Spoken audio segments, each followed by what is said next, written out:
Message à la nation. Haïtiens, haïtiennes. En cette période de fin d'année 2023, immergés dans l'insécurité, quel mot employer? Quelle métaphore utiliser pour décrire un état tel que le nôtre? Sinon, se rendre à l'évidence, après d'âpres réflexions qu'on est en panne d'expression. Il y a pourtant un indice qui ne trompe pas, la peur. Elle se lit encore et toujours sur les visages.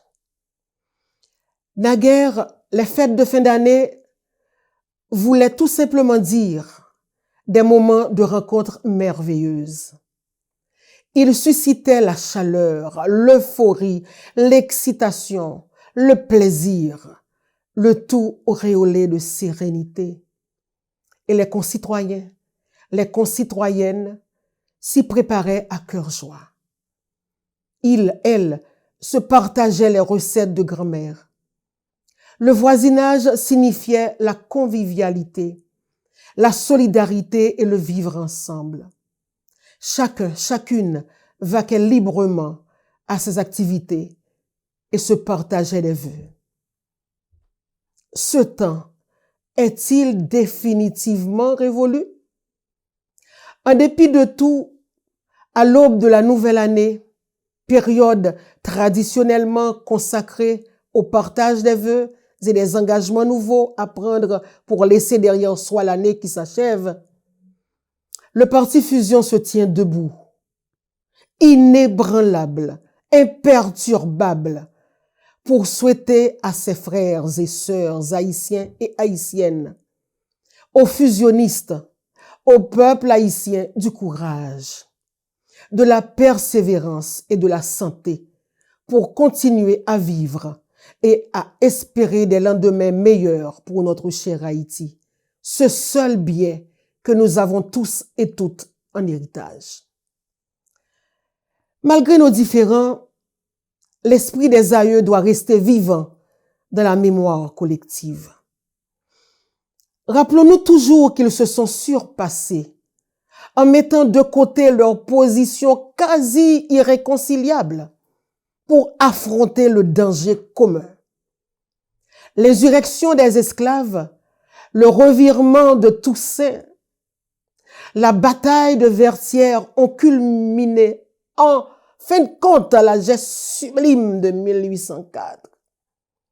C'est sur la place d'armes des Gonaïves que le général Jean-Jacques Dessalines, entouré des généraux de l'armée indigène, inaugura le 1er janvier 1804 en donnant lecture de l'acte de l'indépendance.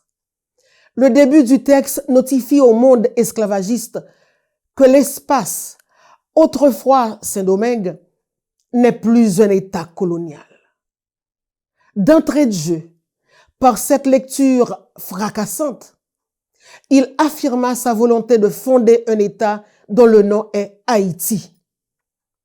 Il voulut constituer un État indépendant, fort, souverain, constitué d'hommes et de femmes libres. Ce n'est pas assez d'avoir expulsé de votre pays les barbares qui l'ont ensanglanté depuis 2 siècles. Ce n'est pas assez d'avoir mis un frein aux factions renaissantes qui se jouaient tour à tour du fantôme de liberté que la France exposait à vos yeux. Il faut, par un dernier acte d'autorité nationale, assurer à jamais l'empire de la liberté dans le pays qui nous a vu naître. Il faut ravir au gouvernement inhumain qui tient depuis longtemps nos esprits dans la torpeur la plus humiliante, tout espoir de nous rasservir. Il faut enfin vivre indépendant ou mourir.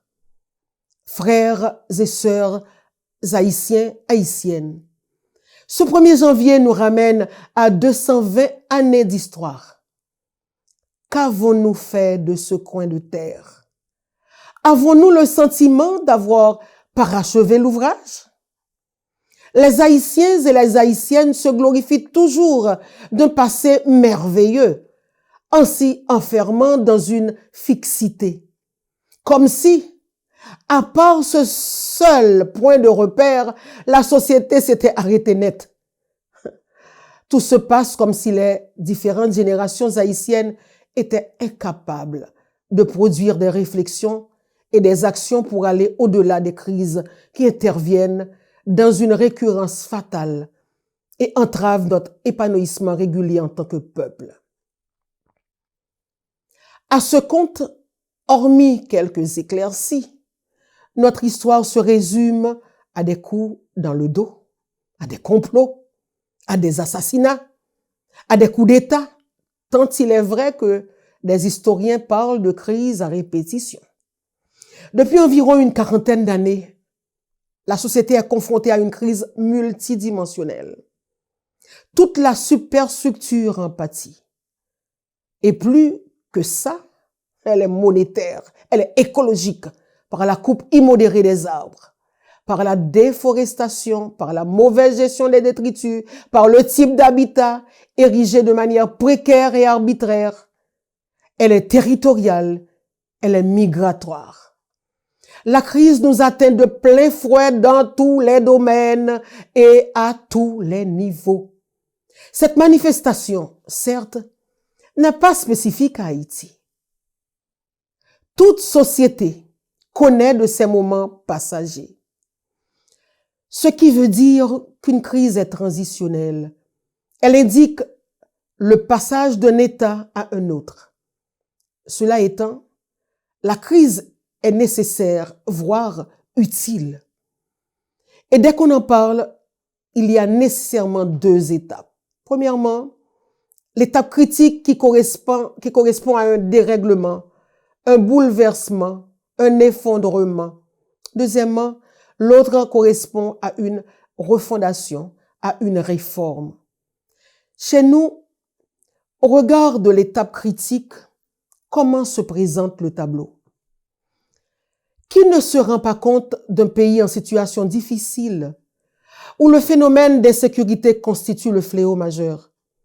Durant les 5 dernières années, elle a atteint des proportions inquiétantes et gigantesques. Comme un séisme, elle a déconstruit Haïti. 200 gangs opèrent sur le territoire.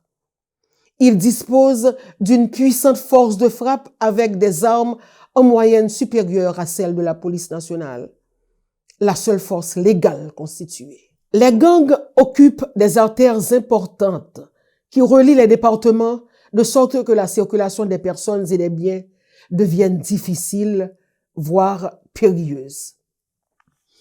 Le kidnapping contre rançon devient une entreprise rentable. Les populations sont menacées en permanence et fuient leur domicile. Au cours de l'année 2022, plus de 113 000 personnes sont considérées comme des déplacés à l'intérieur de leur propre pays. 96 000 personnes ont fui l'insécurité qui sévit dans la capitale en raison des affrontements entre gangs et des troubles sociaux. Frères et sœurs haïtiens et haïtiennes. Le phénomène de l'insécurité est devenu manifestement une grande entreprise organisée. Les armes de guerre envahissent le marché. Les munitions rentrent à profusion. L'administration douanière n'y voit presque absolument rien, à part quelques rares coups de filet. La contrebande fonctionne à plein rendement. Les organisateurs restent tapis dans l'ombre et exécutent magistralement leur partition. Entre-temps, le pays se meurt parce que ce phénomène a des répercussions catastrophiques sur l'ensemble des activités de la société. Qui ne se rend pas compte que les écoles, les universités sont en situation difficile et sont dans l'incapacité de répondre efficacement dans ce contexte malsain à leur vocation.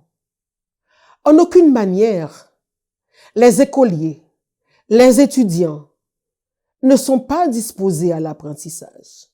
Comment le pourraient-ils quand l'anxiété se lit sur leur visage? Comment le pourraient-ils quand, en sortant de chez eux, Ils pensent au kidnapping quand ils entendent sans arrêt le crépitement des balles à l'intérieur de l'établissement. Quand en sortant de l'école, la peur les accompagne jusqu'à la maison. Il y a des élèves, des étudiants qui abandonnent parce que les parents sont à bout de souffle. Il y a d'autres qui laissent le pays pour se réfugier illégalement en Amérique du Nord ou en Amérique du Sud, dans la plupart des cas. L'université Quisqueya n'envisage-t-elle pas la possibilité de fermer ses portes temporairement? En janvier 2019, l'université comptait 3 585 étudiants. En 2021, on en comptait 2000. En 2023, on en compte 850.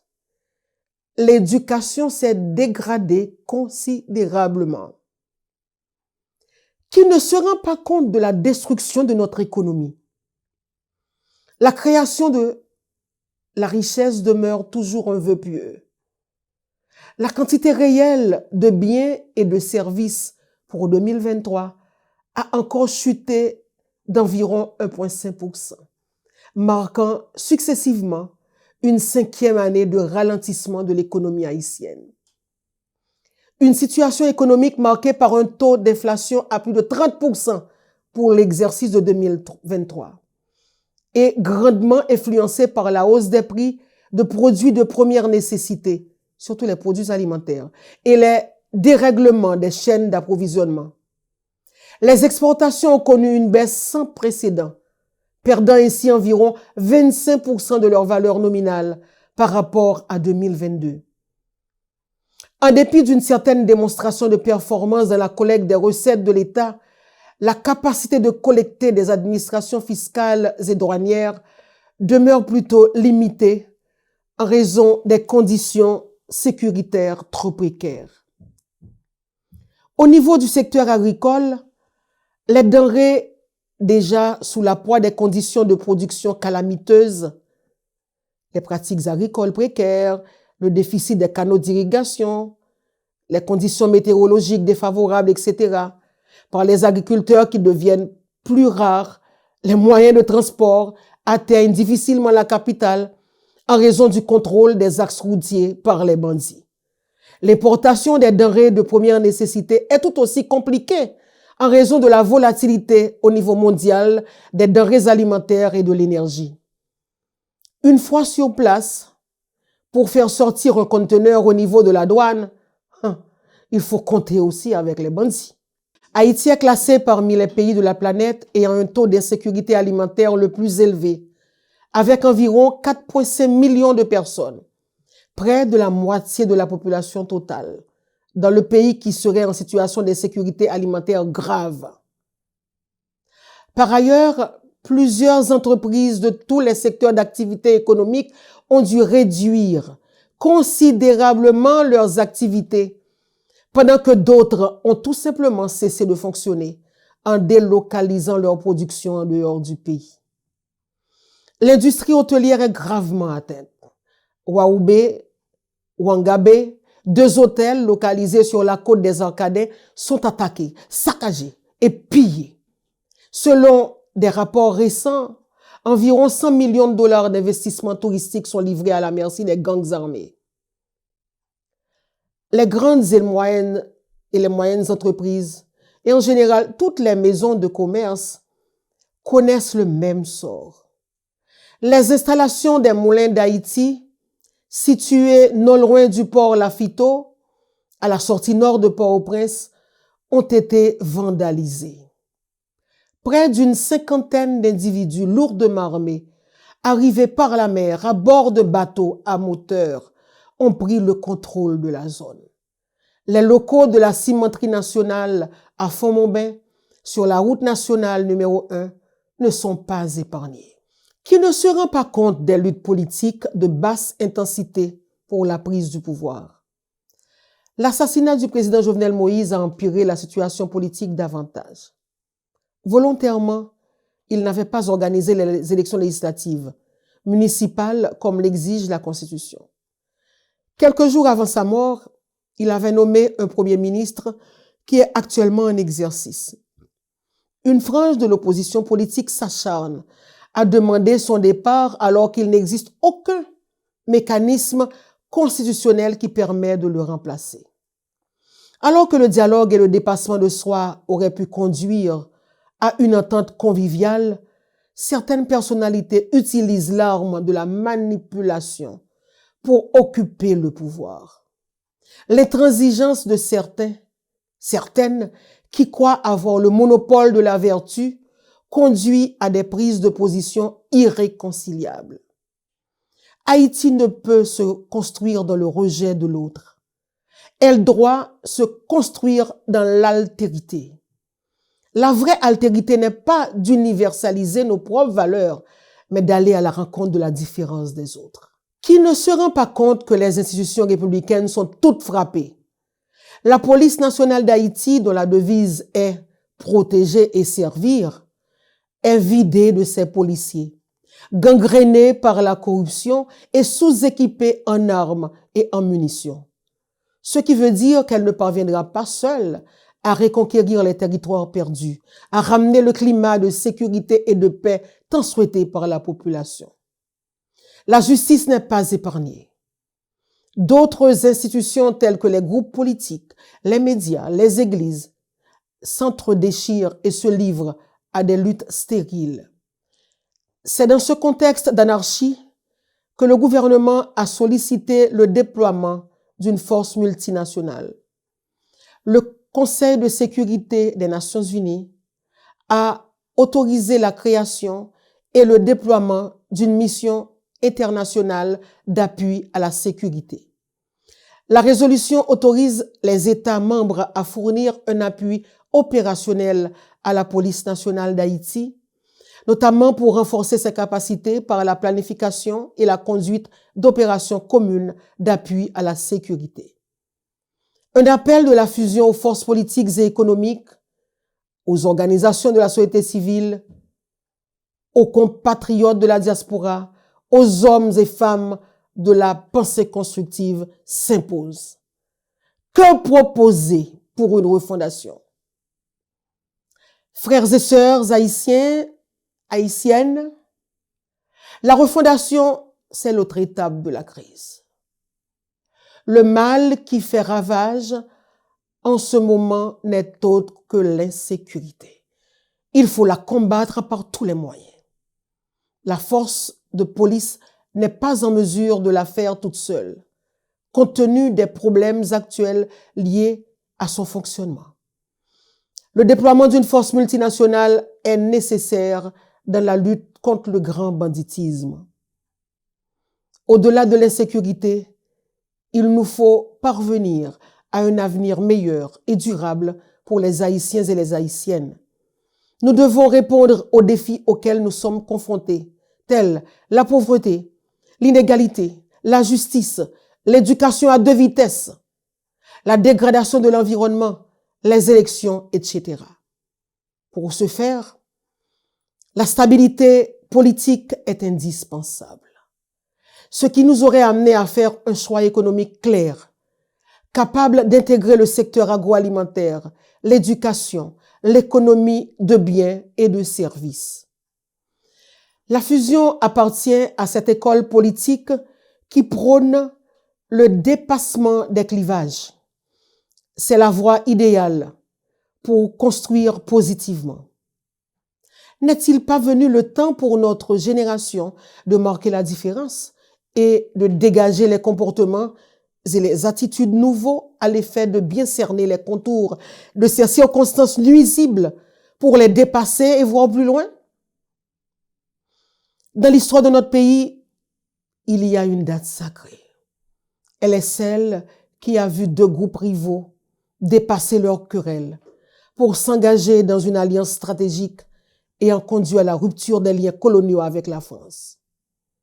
Ainsi, Saint-Domingue est devenu Haïti terre libre et modèle pour tous les peuples vivant dans l'esclavage, peu importe leurs teintes épidermiques. La fusion appelle les uns, les unes et les autres à trouver inspiration de ce grand moment pour d'abord comprendre le grand danger qui nous menace tous et toutes, et ensuite pour s'élever à la hauteur du dépassement des pères fondateurs.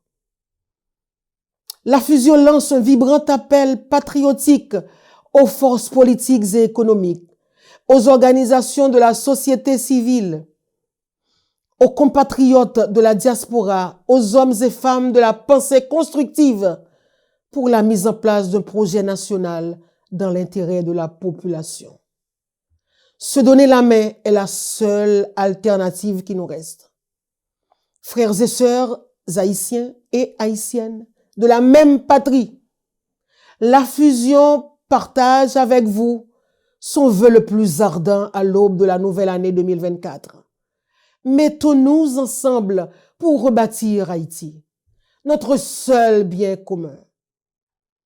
Comme s'il s'agissait d'une opportunité à saisir, montrons-nous intelligents et disons-nous à la manière de Condorcet, toute société qui n'est pas éclairée par des philosophes est trompée par des charlatans. Réveillons-nous, réveillons Haïti de la léthargie et transformons-la. Merci.